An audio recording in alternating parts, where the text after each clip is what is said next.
Good morning po sa ating lahat at welcome po sa ating pong morning devotional. So muli tayo po yung mag-aaral ng salita ng Panginoon sa napangunahan po ni Sister Daniela. Pero bago po natin mapapakinggan yan, tayo po yung muna yung mag-aawitan ng ating pong opening song at susundan po yan ng opening prayer po ni Sister Kai. So muli, magandang umaga po sa ating.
Tayo po ay manalangin, Ama namin na nasa kaharian ng langit. Kami po ay lubos na nagpapasalamat at kami po ay iyong ginising sa umagang ito upang makapakinig ulit ng iyong mga salita.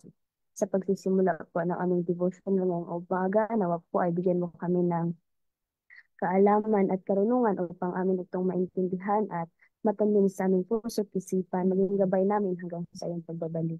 Ganun din naman po ang aming tagapagsalita sa umagang ito, naway gabayan mo siya upang kanyang maisalaysay ang inyong mga salita sa amin at amin itong maintindihan. Salamat po sa mga panalangin na iyong ibinigay sa amin. Patawarin po nawa kami kung saan po kami nagkulang at nagkasala sa isip, sa salita at sa gawa. Ito po ang aking pinapanalangin sa ngalan ng aming Panginoong Jesus. Amen.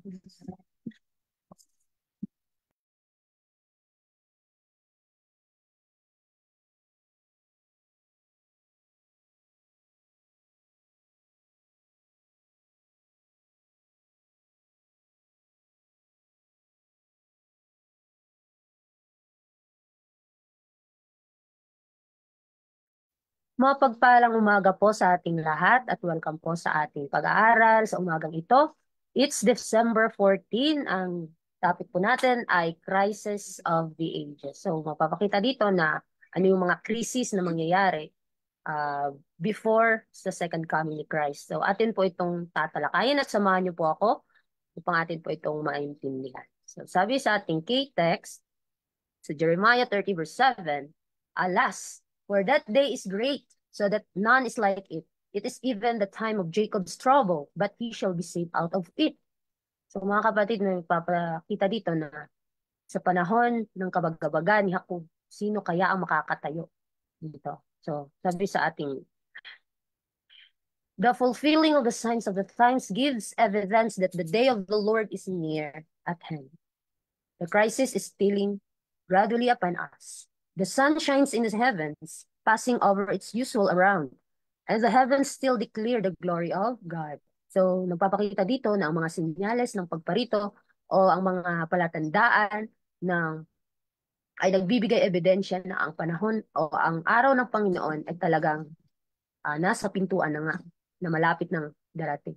So, itong mga krisis natin nakikita sa ating mundo, ito po ay nagpapatunay na hindi lang noon naririnig lang natin ito, ngunit sa ngayon ay talagang nakikita na natin ito actually, actual. The sun shines in the heavens, passing over its usual round. So yung habang nakikita natin yung mga krisis na ito, ay yung liwanag sa makalangit, yung mensahe mismo ay binigay na nga sa atin upang makapaghanda ang mga tao sa darating na kabagabagan. Men are still eating and drinking, planting and building, marrying and giving in marriage. Merchants are still buying and selling. Leisure lovers are still crowding the theaters, horse races, gambling hells. The highest excitement prevails. Yet provisions are is fast closing, and every case is about to be eternally decided. So habang nagpapatuloy at habang tayo naghihintay sa Panginoon, ang mga tao sa ating paligid, mga tao dito sa mundo ay nagpapatuloy din sa mga gawain, no? Kumakain, umiinom, nagtatanim, nagtatayo ng mga bahay na kung saan ang iba ay nag-aasawa at ang mga negosyante ay nagbibili at patuloy na pinapalaganap at parang wala lang.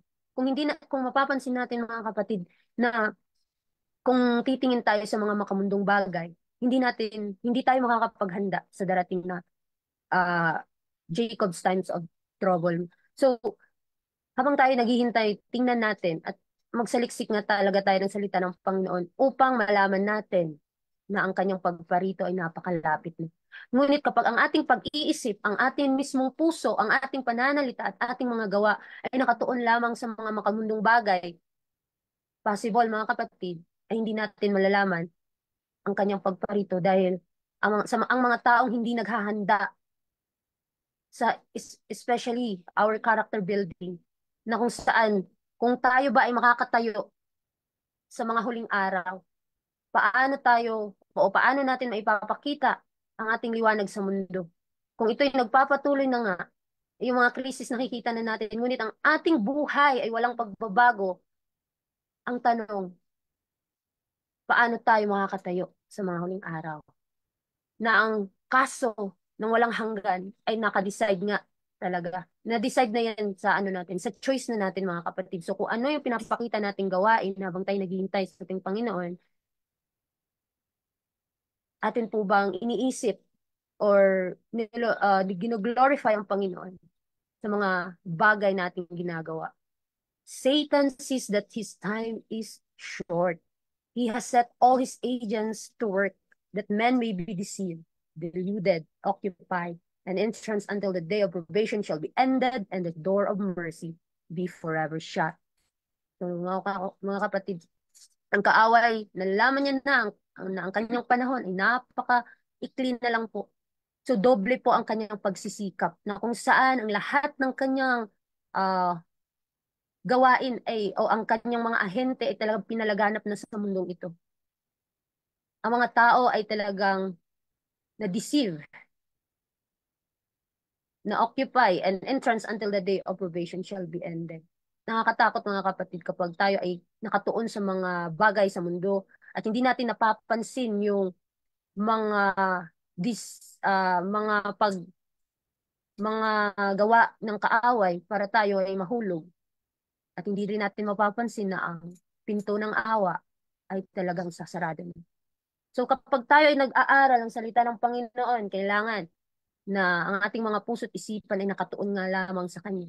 Upang habang tayo ay naghihintay sa ating Panginoon, ay mawala yung mga doubtful ng ating pag-iisip at ang ating mga puso ay nakatuon lamang sa makalangit na bagay. The time of trouble, such as never was, is soon to open upon us, and we shall need an experience which many are too indolent to obtain. Now, while our great high priest is making the atonement for us, we should seek to become perfect in Christ. Not even by a thought could our Savior be brought to yield to the power of temptation. Nalalaman na natin na ang panahon ng kabagabagan na hindi pa talaga nangyari noon ay mangyayari ngayon. Na sa darating na is soon to open us, na ito'y nagpapakita na sa atin. And we shall need an experience which many are too indolent to obtain. So need po natin maka-experiensya ng mga bagay na paano natin mag-glorify ang ating Panginoon habang ang ating dakilang tagapamagitan or our great high priest ay namamagitan pa between sa atin at sa Diyos. Kailangan natin na hanapin ang ating sariling na maging isang perpekto kay Kristo. Mga kapatid, hindi po tayo maliligtas sa ating mga mabubuting gawa. Ngunit hindi po tayo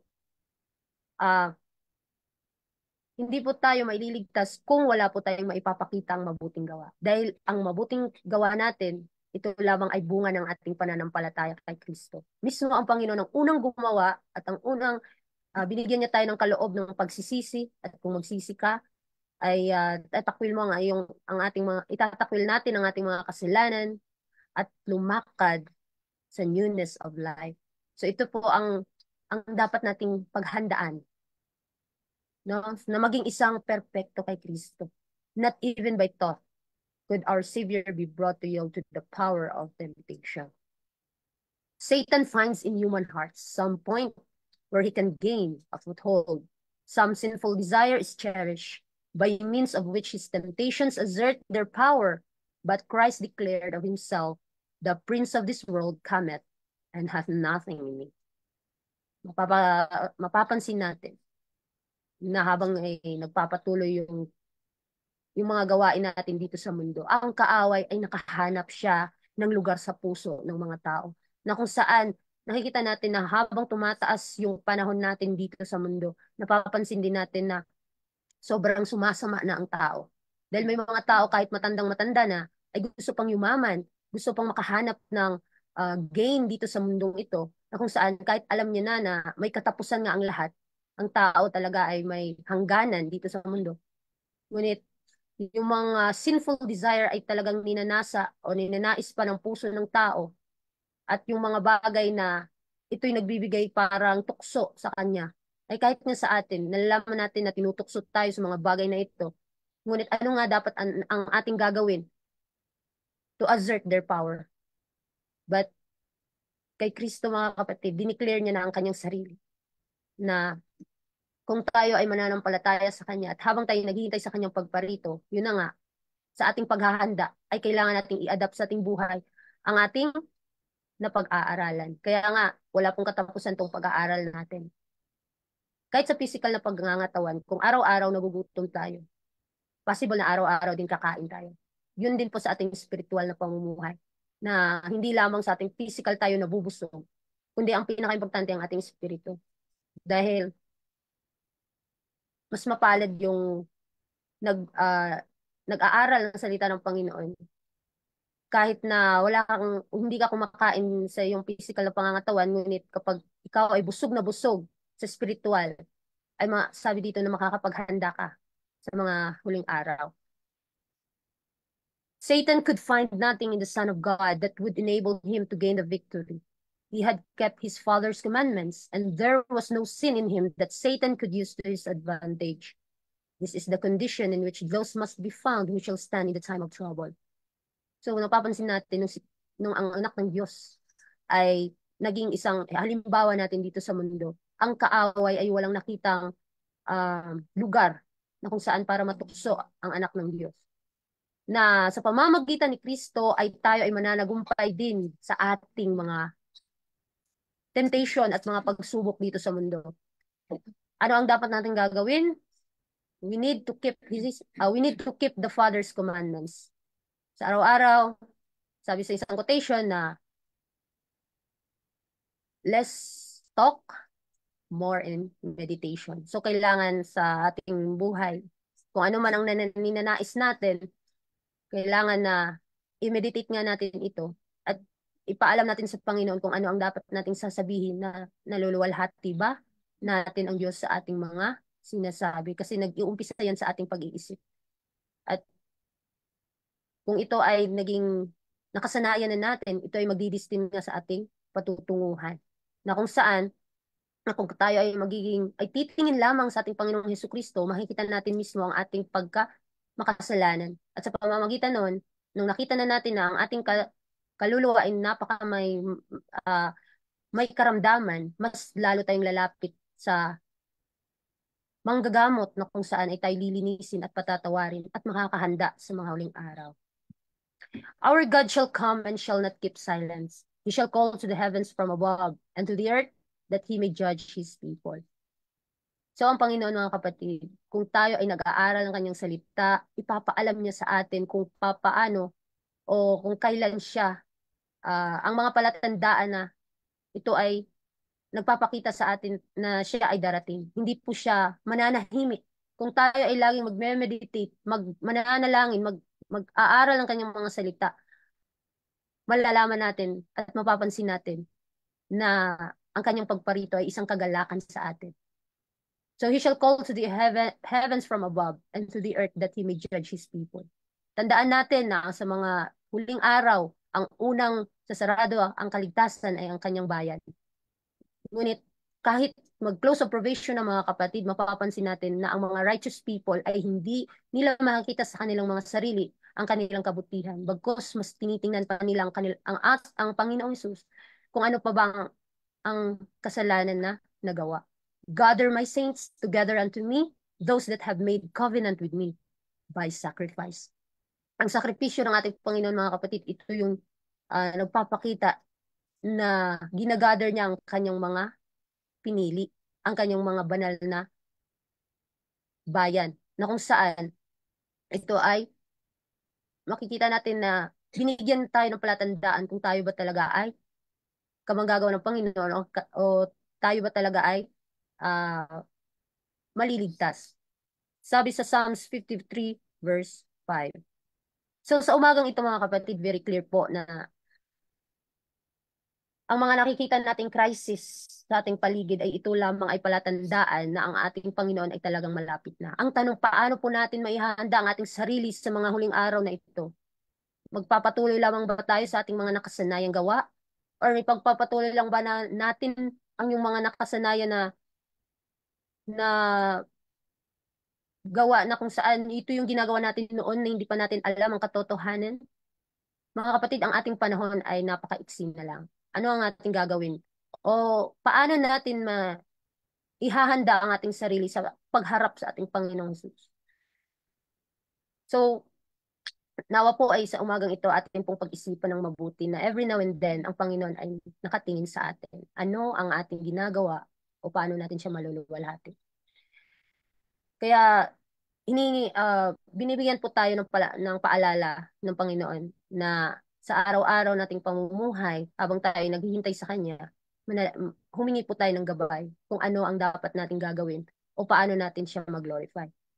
So nawa ay ang ating pag-iisip, ang ating mga puso sa umagang ito ay nakatuon lamang sa Kanya. Hindi naman po ito ay parang in the twinkling of an eye, kundi ito po ay isang lifetime process. So every day dapat may improvement tayong maipapakita kung paano natin magagawa yung kanyang kalooban. Kailangan po magsumikap po tayo. Ang buong puso po natin ay ialok natin sa kanya, ibigay po natin sa kanya upang siya mismo ang gagawa para sa atin. So magandang umaga again at God bless po sa ating lahat. Maraming salamat sa pakikinig po.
Tayo po ay manalangin, Amang banal, Diyos na makapangyarihan sa lahat, sa mga langit.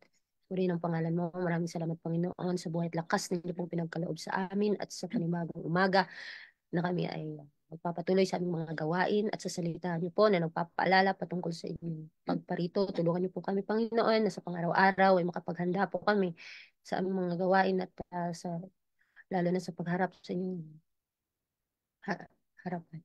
Na habang po kayo ay nasa most holy place, Panginoon, namamagitan sa amin, na nawa hindi po ito masasayang, ang mga pinagkaloob niyo pong gawain, na nawa ito ay aming magawa ng buong puso.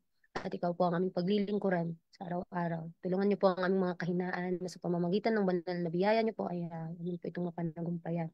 At sa mga oras na ito, Panginoon, tulungan niyo especially ang training na ito, Panginoon, na maging isang pagpapala din kung ito ay matatapos.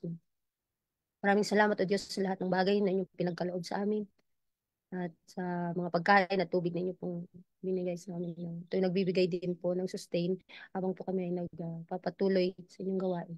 Maraming salamat o Diyos sa pagdinig, aming mga pagsusumamo dyan po sa inyo, sa banal na trono ng biyaya.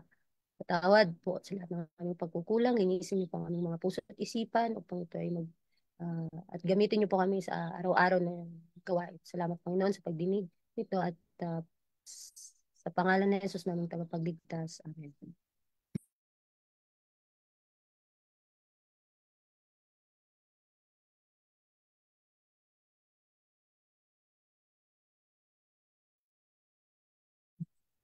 Muli, maraming salamat po sa inyo pong pagsama po sa amin sa umaga po ito.